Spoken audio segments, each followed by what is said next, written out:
بسم اللہ الرحمن الرحیم۔ اللہ تبارک و تعالیٰ کے نام سے شروع جو بڑا مہربان اور نہایت رحم کرنے والا ہے۔ پیارے دوستو، قوم عاد اور قوم سمود دنیا کی تاریخ میں دو ایسی قومیں گزری ہیں جن کو اللہ تبارک و تعالیٰ نے بے پناہ طاقت اور بے پناہ قوت سے نوازا تھا۔ ان کی طاقت کا کوئی مقابلہ نہیں کر سکتا تھا۔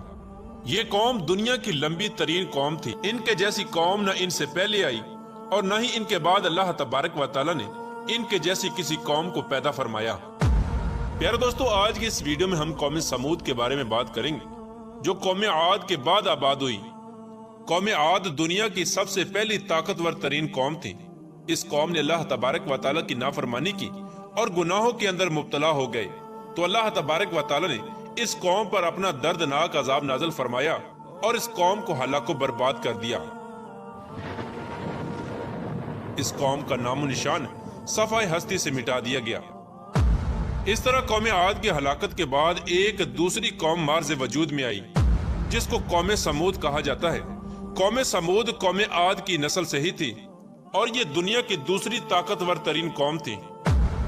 قوم عاد کی تباہی اور بربادی کے بعد عاد کے چھوٹے بھائی سمود کی نسل سے یہ قوم وجود میں آئی جس کو قوم سمود کہا جانے لگا۔ یہ قوم حجر کے علاقے میں آباد تھی اور آہستہ آہستہ یہ لوگ پھیلتے چلے گئے، یہاں تک کہ یہ لوگ مغربی اور شمالی عرب تک پھیل گئے۔ اس قوم نے اپنا دارالحکومت حجر کو ہی رکھا جو کہ شہر حجاز سے بالکل قریب واقع ہے، جسے آج ہم مدائن صالح کے نام سے جانتے ہیں۔ پیارے دوستو، اس وقت کی سب سے سپر پاور قوم عاد ثانی یعنی قوم سمود تھی۔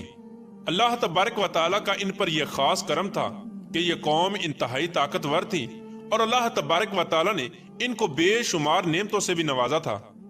پیارے دوستو، تاریخ کی کتابوں میں اس قوم کا قد 40 ہاتھ بتایا گیا ہے اور ان کی اوسط عمر 900 سے 1000 سال تھی۔ اللہ تبارک و تعالیٰ نے ان کے جیسی قوم دوبارہ پیدا ہی نہیں کی۔ یہ ایسی قوم تھی جن کو کوئی بیماری نہ لگتی تھی اور نہ ہی ان کے لوگ بوڑھے ہوتے اور نہ ہی ان کے ہاتھ پاؤں کمزور ہوتے۔ یہ لوگ ہمیشہ جوان اور تندرست رہتے۔ یہ لوگ اتنے طاقتور تھے کہ ان کی نظر تک بھی کمزور نہ ہوتی تھی۔ پیارے دوستو، قوم سمود کی ایک نمایاں خوبی یہ بھی تھی کہ اگر قوم سمود کا کوئی مرد اپنی عورت کے ساتھ ایک مرتبہ ہم بستری کر لیتا تو وہ عورت ایک ہی بار میں حاملہ ہو جاتی۔ یہی وہ خوبی تھی جس کی وجہ سے یہ قوم عاد کی تباہی کے بعد قوم سمود کے نام سے ابھری اور جلد ہی دنیا کے اندر اپنا اثر و رسوخ پیدا کر لیا۔ ایسی شاندار قوم جس قوم کو اللہ تبارک و تعالیٰ نے بے پناہ طاقت اور بے شمار نعمتوں سے نوازا تھا، لیکن اس کے باوجود بھی اس قوم نے کون سا ایسا گناہ کیا جس کی وجہ سے اللہ تبارک و تعالیٰ نے اس قوم پر اپنا دردناک عذاب نازل فرمایا اور اس قوم کو صفحہ ہستی سے مٹا دیا اور اس قوم کو رہتی دنیا کے لیے عبرت کا نشان بنا دیا۔ پیارے دوستو، اس قوم کے گھروں کو آج بھی اللہ تبارک و تعالیٰ نے نشان عبرت کے طور پر باقی رکھا ہے۔ یہ قوم بڑے بڑے پہاڑوں میں رہنے کی شوقین تھی۔ یہ لوگ بڑے بڑے پہاڑوں کو تراش کر اس کے اندر اپنے خوبصورت محلات بنایا کرتے تھے اور اسی کے اندر زندگی بسر کیا کرتے تھے۔ اللہ تبارک و تعالیٰ نے قوم سمود کو بہت کچھ عطا فرمایا تھا۔ سرسبز باغات، میٹھے پانی کی نہریں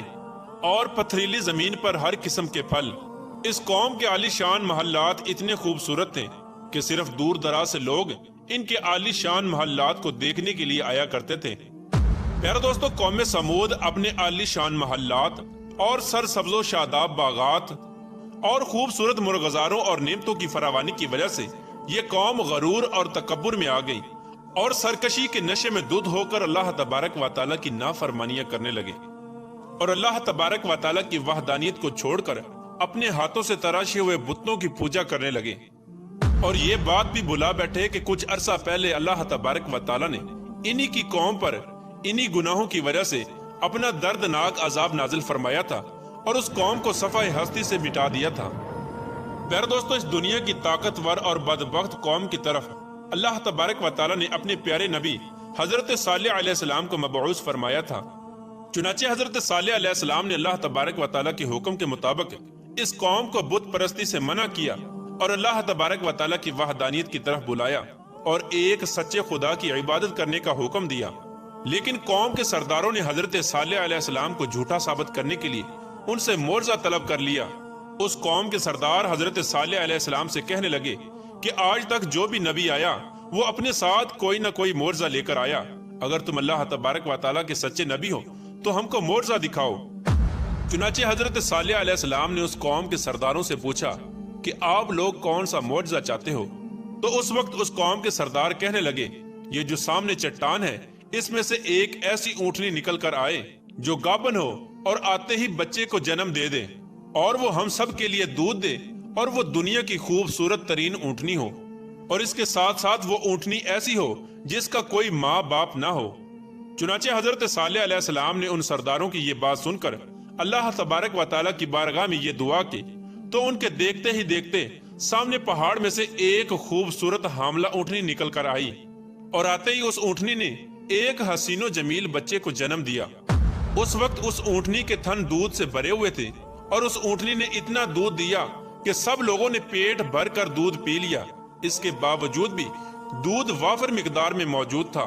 چنانچہ حضرت صالح علیہ السلام کا یہ عظیم الشان معجزہ دیکھ کر وہ تمام قوم اور اس کے سردار لاجواب ہو گئے، اور اس بدبخت قوم کے سردار حضرت صالح علیہ السلام سے کہنے لگے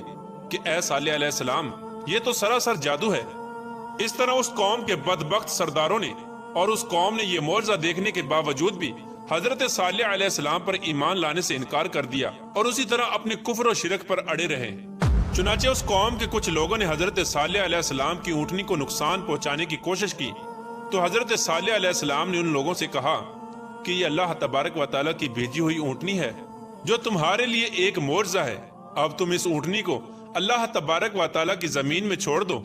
اور اسے کسی قسم کی تکلیف نہ پہنچانا، ورنہ اللہ تبارک و تعالیٰ کا دردناک عذاب تمہیں پکڑ لے گا۔ معزز ناظرین، اس طرح اللہ تبارک و تعالیٰ کی وہ بھیجی ہوئی اونٹنی اور اس کا بچہ قوم سمود کے کھیتوں میں پورا دن چرتے اور ان کے چشموں کا سارا پانی پی جاتے۔ یہ ماجرا دیکھ کر قوم سمود نے حضرت صالح علیہ السلام کی بارگاہ میں شکایت کی کہ اونٹنی اور اس کا بچہ چشمے کا سارا پانی پی جاتے ہیں اور ہم کو پینے کے لیے پانی نہیں ملتا۔ تو ان کی یہ شکایت سن کر حضرت صالح علیہ السلام نے ان کے لیے دن مقرر کر دیے، اور اس طرح اس چشمے کے پانی کو بانٹ دیا۔ ایک دن حضرت صالح علیہ السلام نے اس اونٹنی کے لیے مقرر کر دیا، اور دوسرا دن اس چشمے کا پانی قوم سمود کے لیے مقرر ہو گیا۔ پیارے دوستو، جس دن وہ اونٹنی پانی پیتی اس دن وہ دودھ بھی زیادہ دیتی، اور دودھ اتنا ہوتا کہ دن اور رات میں ختم ہی نہ ہوتا۔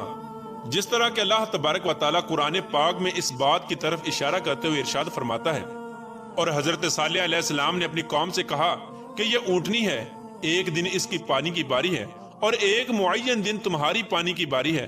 اس کو کوئی تکلیف نہ دینا، ورنہ اللہ تبارک و تعالیٰ کا دردناک عذاب تمہیں پکڑ لے گا۔ پیارے دوستو، اس طرح کچھ ہی دنوں بعد قوم سمود اس اونٹنی سے تنگ آ گئی، کیونکہ جس دن وہ اونٹنی پانی پیتی اس دن ان کو پینے کے لیے پانی نہ ملتا۔ اور ویسے بھی قوم سمود کے سرداروں نے حضرت صالح علیہ السلام کی اس اونٹنی کو ایک جادو قرار دے رکھا تھا۔ خیر، قوم سمود کے ایک طاقتور سردار کی بیوی جس کا نام صدوق تھا، اس عورت کی دو انتہائی خوبصورت اور حسین و جمیل بیٹیاں تھیں، ان کی عمریں 12 اور 14 سال تھیں۔ اس عورت نے حضرت صالح علیہ السلام کے بیٹے کو یہ لالچ دیا کہ اگر تم اپنے گھر میں موجود اونٹنی کو رات کے اندھیرے میں قتل کر دو تو میں اپنی دونوں بیٹیاں انعام کے طور پر تمہیں دے دوں گی۔ چنانچہ حضرت صالح علیہ السلام کی اولاد چونکہ نیک تھی، لہٰذا وہ اس عورت کے اس جال میں نہ پھنسے۔ پھر اس کے بعد اس صدوق نامی عورت نے پوری قوم میں یہ اعلان کر دیا کہ جو بھی شخص حضرت صالح علیہ السلام کی اس اونٹنی کو قتل کرے گا، میں اپنی دونوں کنواری بیٹیوں کا نکاح ان کو دے دوں گی۔ اس عورت کا یہ اعلان سنتے ہی اس قوم کے دو نوجوان جن کا نام مصدع ابن دہر اور کیدار بن سالف تھا، ان دونوں بدبختوں نے مل کر اسی رات حضرت صالح علیہ السلام کی اس اونٹنی کو ذبح کر دیا۔ اس طرح اللہ تبارک و تعالیٰ کی اس بھیجی ہوئی اونٹنی کو ذبح کرنے کے بعد قوم سمود حضرت صالح علیہ السلام سے کہنے لگی کہ اگر تم اللہ تبارک و تعالیٰ کے سچے رسول ہو تو ہم پر وہ عذاب نازل کرو جس عذاب سے تم ہم کو ڈراتے ہو۔ اس طرح اس اونٹنی کے قتل ہونے کی خبر سن کر حضرت صالح علیہ السلام بے حد پریشان ہوئے اور زاروں کی طرح رونے لگے۔ چنانچہ اس طرح اس اونٹنی کو قتل کرنے کے بعد اس بدبخت قوم نے حضرت صالح علیہ السلام کو قتل کرنے کا بھی ارادہ کر لیا، جس طرح کہ اللہ تبارک و تعالیٰ قرآن پاک میں ارشاد فرماتا ہے، آخر کار انہوں نے اونٹنی کو قتل کر دیا اور اپنے پروردگار کے حکم سے سرکشی کی اور کہنے لگے کہ جس چیز سے تم ہم کو ڈراتے ہو، اگر تم اللہ تبارک و تعالیٰ کے سچے پیغمبر ہو تو اس عذاب کو ہم پر لے آؤ۔ اس طرح جب اس قوم نے اللہ تبارک و تعالیٰ کی بھیجی ہوئی اس اونٹنی کو قتل کر دیا اور اپنی نافرمانی میں حد سے زیادہ بڑھ گئے اور خود ہی اللہ تبارک و تعالیٰ کے عذاب کو طلب کر لیا، تو حضرت صالح علیہ السلام قوم سمود سے کہنے لگے کہ اب اللہ تبارک و تعالیٰ کے دردناک عذاب سے تم لوگوں کو کوئی نہیں بچا سکتا۔ چنانچہ حضرت صالح علیہ السلام کی یہ بات سن کر اس قوم کے 9 بدبخت لوگوں نے یہ ارادہ کیا کہ اب حضرت صالح علیہ السلام کو یقیناً قتل کر دیا جائے۔ چنانچہ یہ 9 افراد ایک پہاڑ کے پیچھے چھپ کر حضرت صالح علیہ السلام کا انتظار کرنے لگے کہ کب حضرت صالح علیہ السلام یہاں سے گزریں اور معاذ اللہ ہم ان کو قتل کر دیں۔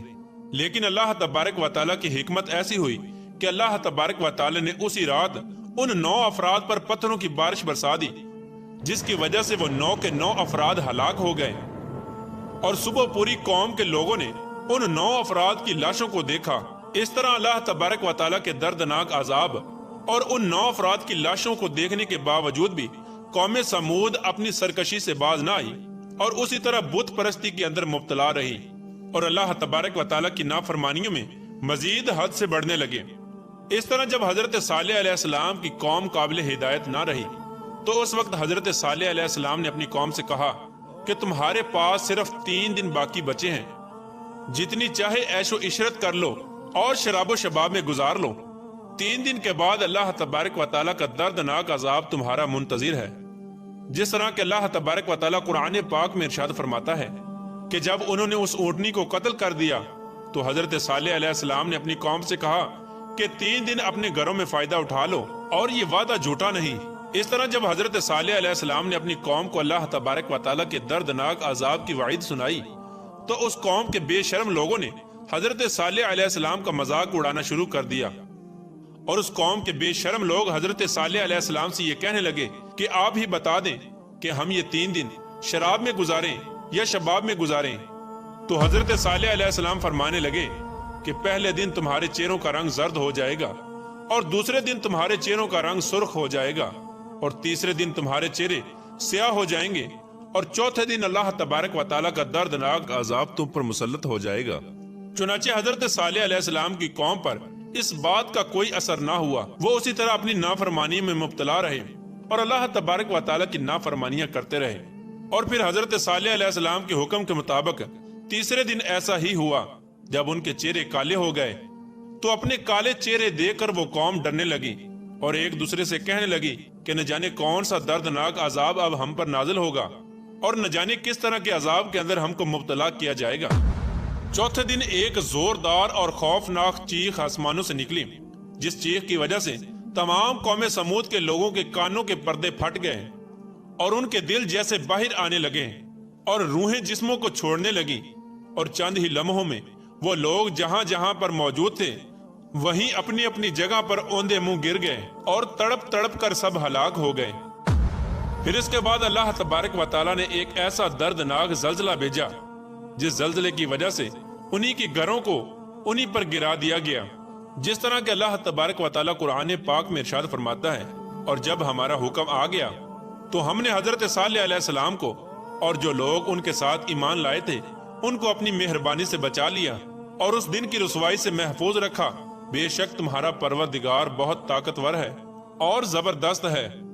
پیارے دوستو، اس طرح اللہ تبارک و تعالیٰ نے قوم عاد کی تباہی اور بربادی کے بعد ان کی نسل میں سے قوم سمود کو ہلاک کیا اور اس نافرمان قوم پر اپنا دردناک عذاب نازل فرمایا اور اس قوم کے لوگوں کو صفحہ ہستی سے مٹا دیا۔ اور اللہ تبارک و تعالیٰ نے اس قوم کے گھروں کے نشانات کو آج بھی باقی رکھا ہے تاکہ لوگ عبرت حاصل کریں اور اللہ تبارک و تعالیٰ کی نافرمانیوں سے باز آ جائیں۔ اس قوم کے گھر آج بھی لوگوں کے لیے عبرت کا نشان بنے ہوئے ہیں۔ اللہ تبارک و تعالیٰ سے دعا ہے کہ اللہ تبارک و تعالیٰ اپنے حضور عاجزی اور انکساری کے ساتھ زندگی گزارنے کی توفیق عطا فرمائے اور ان تمام گناہوں سے ہمیں بچائے جن گناہوں کے اندر مبتلا ہو کر پہلی قومیں ہلاک ہوئیں۔